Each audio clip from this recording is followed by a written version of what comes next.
అర్ధరాత్రి 12 గంటలకి ఒక గంట సేపు ప్రార్థన చేసి దేవుని స్తుతిస్తే మీ జీవితంలో అద్భుతాలు చూస్తావు. నేను చెప్తున్న మాట నిజమే. మీరు నమ్మి విశ్వసించి నేను చెప్పిన ప్రకారంగా చేస్తే తప్పకుండా నీ జీవితంలో అనేక గొప్ప కార్యాలను మీరు చూస్తారు.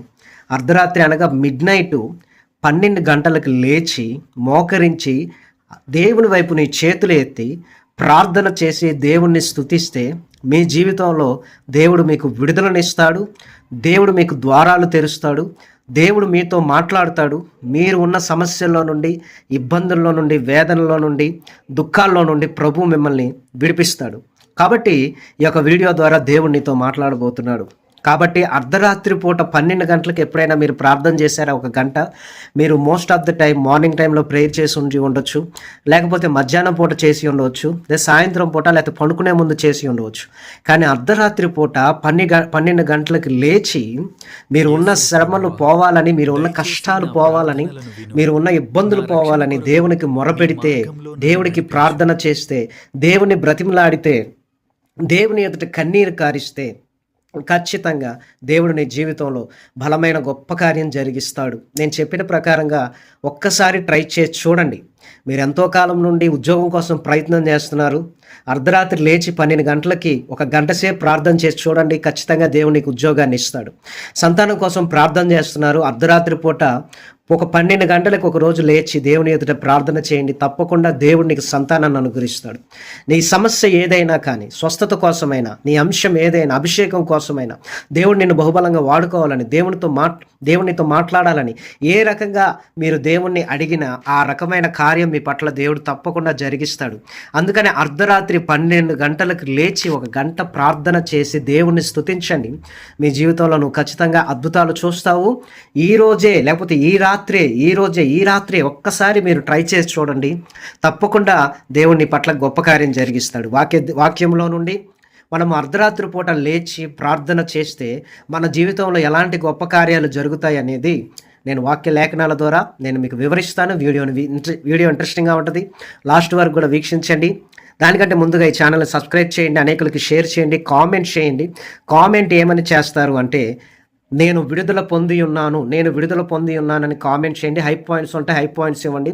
నోటిఫికేషన్ కొరకు బెల్ ఐకాన్ క్లిక్ చేయండి. సో ఇప్పుడు దేవుడి సన్నిధానంలో అసాధ్యమైన కార్యాలను మనం ఎలా సాధ్యం చేయాలి అనే దాని మీద ఈరోజున మీతో మాట్లాడుతున్నాను. అసాధ్యం అనుకున్న ప్రతి కార్యము కూడా నీ జీవితంలో సాధ్యం అవుతుంది.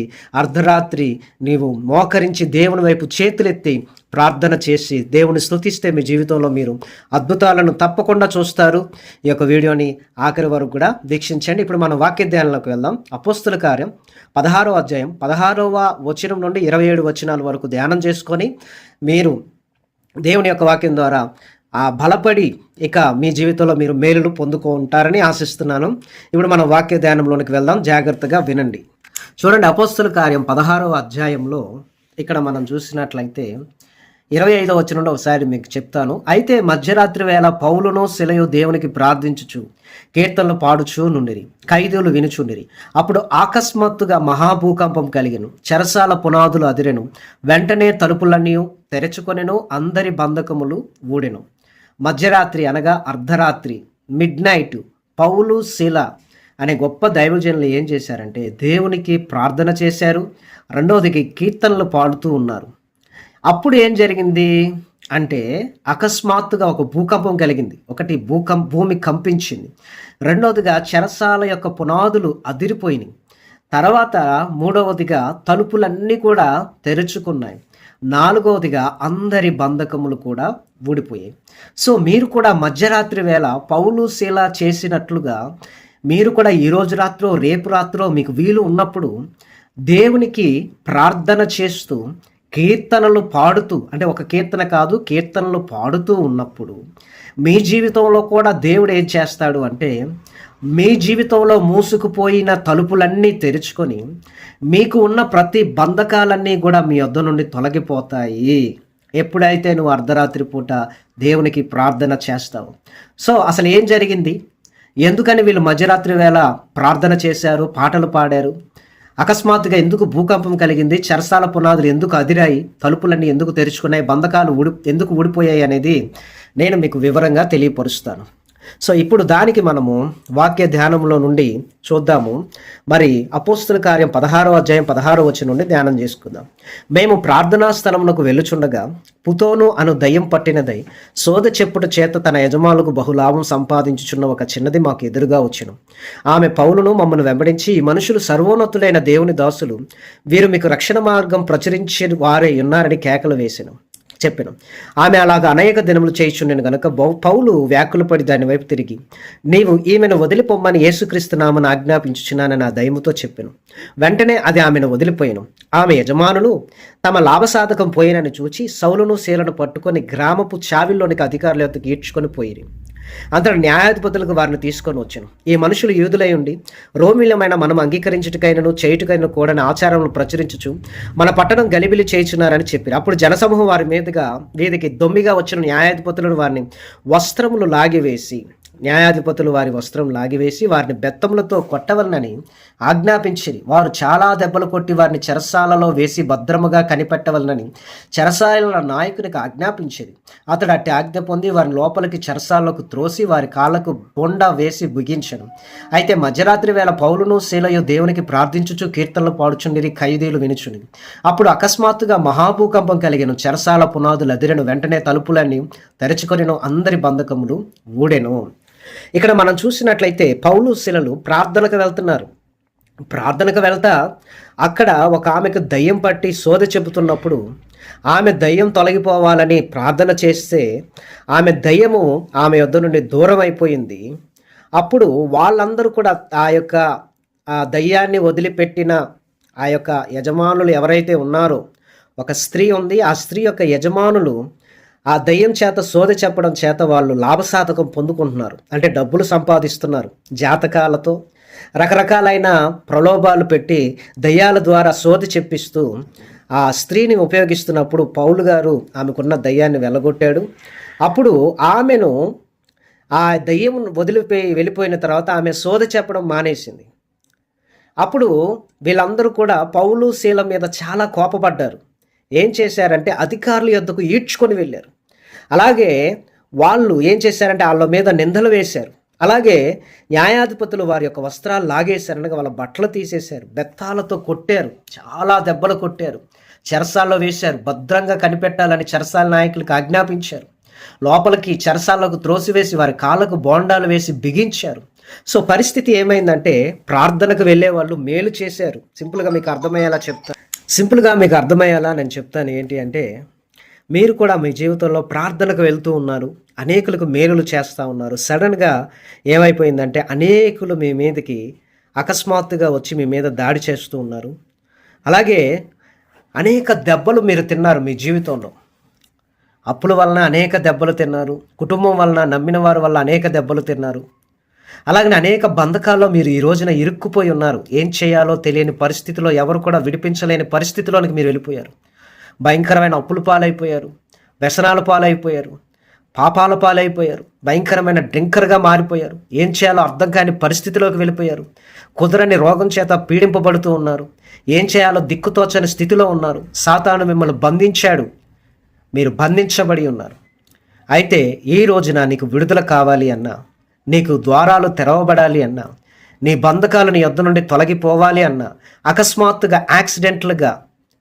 అకస్మాత్తుగా సడన్గా నీ జీవితంలో ఒక మిరాకిల్ జరగాలన్నా, నువ్వున్న ప్రదేశంలోనే దేవుని యొక్క కార్యం జరగాలి అన్నా, మధ్యరాత్రి వేళ ఈ రోజున నీకు ఎన్ని దెబ్బలు ఉన్నా, ఎన్ని కష్టాలు ఉన్నా, ఎన్ని శ్రమలు ఉన్నా, ఎన్ని బాధలు ఉన్నా వాటన్నిటిని తీసి పక్కన పడేసేసి అర్ధరాత్రి వేళ, మధ్యరాత్రి వేళ పౌలు శీలలు దేవునికి ఎలాగైతే ప్రార్థన చేశారో, కీర్తనలు పాడారో, అలాగా మీరు అనేకులు వినేలాగా, అనేకులకు తెలిసేలాగా ఖచ్చితంగా ప్రార్థన చేయండి. ఖచ్చితంగా అకస్మాత్తుగా సడన్గా దేవుని జీవితంలో అద్భుతం చేస్తాడు. ప్రతి విధమైన సమస్యలు అదిరిపోయి నీ యొద్ద నుండి పారిపోతాయి. నీ ఎదుట వేయబడిన ప్రతి తలుపులు కూడా తెరవబడతాయి. నీకున్న ప్రతి బంధకాలన్నీ కూడా ఊడిపోతాయి. దేవుడికి నువ్వు ప్రార్థన చేస్తే నీ ప్రార్థనా శక్తి అంత పవర్ఫుల్గా ఉంటుంది. అర్ధరాత్రి వేళ 12 గంటలప్పుడు లేచి 1 గంట సేపు ప్రార్థన చేయి. అలాగా 1 వారం, 10, 2 నెలలు, 3 నెలలు అలా కంటిన్యూ చేయండి. ఎన్ని సమస్యలైనా కానీ, ఎన్ని వేదనలైనా, ఎన్ని బాధలైనా నీ యొద్ద నుండి తొలగిపోతాయి. ఖచ్చితంగా నీకు దేవుడు ఆన్సర్ ఇస్తాడు. నిన్ను ఎవరైతే బంధించారో, నిన్ను ఎవరైతే ఇబ్బంది పెట్టారో వారి ఎదుట దేవుడు నిన్ను హెచ్చించడం ప్రారంభిస్తాడు. నీకు వ్యతిరేకంగా శత్రువులుగా ఉన్న వాళ్ళే నీకు తోడుగా ఉండి నీకు మిత్రులు అయ్యేలాగా దేవుడు చేస్తాడు. నీ శత్రువులే నీకు మిత్రులుగా అవుతారు. దేవునికి నువ్వు ఇష్టడుగా ఉన్నప్పుడు నీ శత్రువులు సైతం నీకు మిత్రులు అవుతారు. కాబట్టి ఒక్కసారి ట్రై చేయండి సిస్టర్, ఒక్కసారి ట్రై చేయండి బ్రదర్, తమ్ముడు, అన్నయ్య, అక్క, చెల్లి, అమ్మ, నాన్న. ఒక్క రాత్రి దేవుని ఎదుటికి వెళ్ళి కీర్తనలు పాడుతూ ఒక 5-10 పాటలు పాడి 1 గంట సేపు మోకరించి ఆకాశం వైపు చేతులెత్తి కన్నీరు కార్చి ప్రార్థన చేస్తావా? దేవుడు నీ ఎదుట తలుపులను తెరిచి నీ బంధకాలన్నీ ఊడిపోయేలాగా దేవుడు చేస్తాడు. నిన్ను అలుముకున్న చీకట్లన్నీ తొలగిపోతాయి. నిన్ను వేధిస్తున్న బాధలన్నీ నీ ఎదురు నుండి తొలగిపోతాయి. ఎంతో కష్టపడుతున్నావు కానీ ఫలితం రావట్లేదు. ఇది జరిగితే బాగుండని ప్రయత్నం చేస్తున్నావు, ప్రయత్నాలన్నీ కూడా సక్సెస్ అవ్వట్లేదు కానీ ఫెయిల్ అవుతున్నాయి. ఏం చేసినా నష్టం, ఎలా వెళ్ళినా నష్టం, ఎలాగా చేసినా నష్టమే.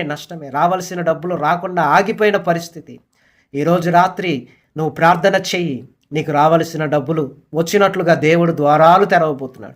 నీకు గర్భం వచ్చినట్లుగా దేవుడు ద్వారాలు తెరవబోతున్నాడు. నీ భర్త తిరిగి నీ యొద్దకు రాబోతున్నాడు, దేవుడు దానికి ద్వారాలు తెరవబోతున్నాడు.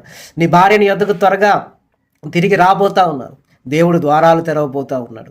ఈ యొక్క వీడియోను చూస్తున్న నా ప్రియమైన సహోదరుడా, సంధ్యా రాణి అనే స్త్రీ యొక్క వీడియోను చూస్తూ ఉంది. దేవుడు నీతోనే మాట్లాడుతూ ఉన్నాడు. ఏంటి అంటే, ఒక మధ్యరాత్రి వేళ నీవు కన్నీరు కార్చి ప్రార్థన చేస్తే దేవుడు నీ పట్ల కార్యం జరిగించి నువ్వు కోరుకున్న జీవితాన్ని ఇవ్వబోతున్నాడు. నీ భర్తకి మంచి ఉద్యోగాన్ని ఇవ్వబోతున్నాడు. నీ భర్తను దేవుడు మార్చబోతూ ఉన్నాడు. ఈ యొక్క ప్రవచనం నెరవేర్పు అవునుగాక. ఇదే మాట మీరు విని దేవుడు నీతో మాట్లాడాడని నిజము అంటే ఖచ్చితంగా నాకు ఫోన్ చేసి లేదా కామెంట్ ద్వారా మీ యొక్క సాక్ష్యాన్ని పంచుకోనండి. అకస్మాత్తుగా నీ జీవితంలో అద్భుతాలు జరగబోతున్నాయి. నా ప్రియమైన సహోదరుడా, సహోదరి, దేవుడు నీ ఎదుట తలుపులన్నీ తెరుచుకునేలాగా చేయబోతున్నాడు. నీ బంధకాలన్నీ ఊడిపోయేలాగా చేయబోతున్నాడు. అర్ధరాత్రి వేళ, మధ్యరాత్రి వేళ లేచి 1 గంట సేపు ప్రార్థన చేయి. నిన్ను దేవుడు ఆశీర్వదించి తన కృపలో భద్రపరచబోతా ఉన్నాడు. సో ఈ సమయంలో దేవుడు మిమ్మల్ని దీవించి ఆశీర్వదించినట్లు మీ కొరకు ప్రార్థన చేస్తా. నీవు కూడా ఎన్నో దెబ్బల చేత కొట్టబడి ఏం చేయాలో దిక్కుతోచని స్థితిలో మీరు ఉన్నారు. కాబట్టి నీ మహిమతో, నీ దేవుడు తన మహిమతో, ప్రసన్నతని నింపి ముందుకు తీసుకొని వెళ్ళునుగాక. ఆమేన్. ప్రార్థన. ప్రభా, ఎవరైతే ఈ మాటలు విన్నారో వారిని, వారి కుటుంబ సభ్యులను దీవించి ఆశీర్వదించండి.